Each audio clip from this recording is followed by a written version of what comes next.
Hello and welcome, I'm MCFPapa and this is a breakdown of all the changes between Mystery Case Files Detective Training and Mystery Case Files Huntsville. First of all, here's the things that are the same in both versions. The music's always the same. The hidden object scenes all have the same items in them. There's none added or removed. The graphics and screen resolution are the same, and so is the map layout. And now for the changes, of which there's a lot more than similarities.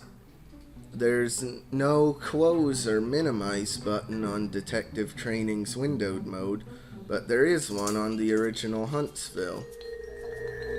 On the title screen, the logo appears behind the MCF badge in the original, but on Detective Training, the Huntsville logo appears in front of the badge.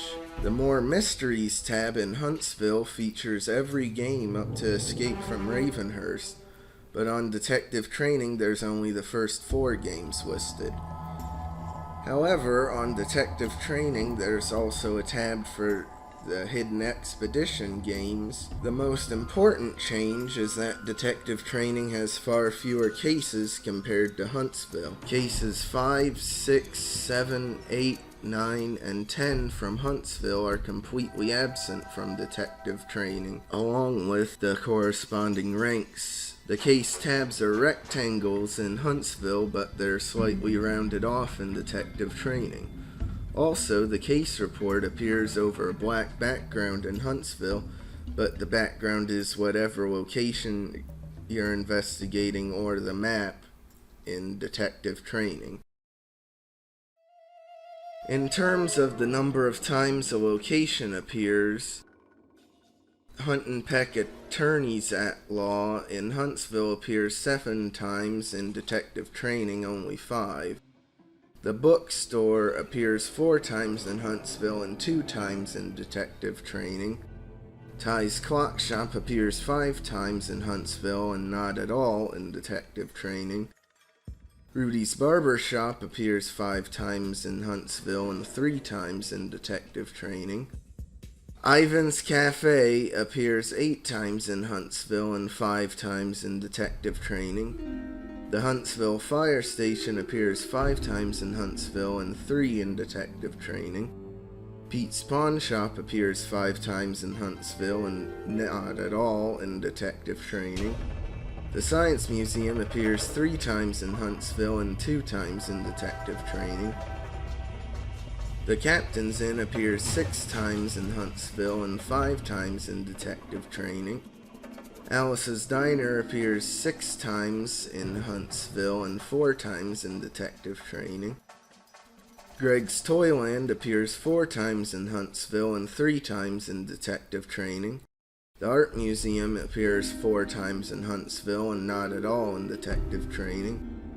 The Tropical Fish Store appears 2 times in Huntsville and not at all in Detective Training.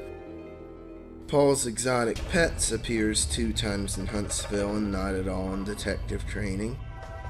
Al's Music Emporium appears 2 times in Huntsville and once in Detective Training.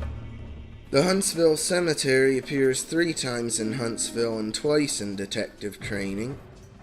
The Mausoleum appears 3 times in Huntsville and twice in Detective Training. The Reptile House appears twice in Huntsville and not at all in Detective Training. And now, for the last 3, they're the only ones that aren't changed between versions. The Nautical Museum appears twice in both versions. The Auto Body Shop appears twice in both versions. And Stain's Secret Hideout appears once in both versions. And now in terms of how the cases themselves are changed between versions. The 5-finger discount is the same in both games. In Funny Money, Ty's Clock Shop is replaced with the Captain's Inn. In The Alarmist, Pete's Pawn Shop is replaced with Alice's Diner.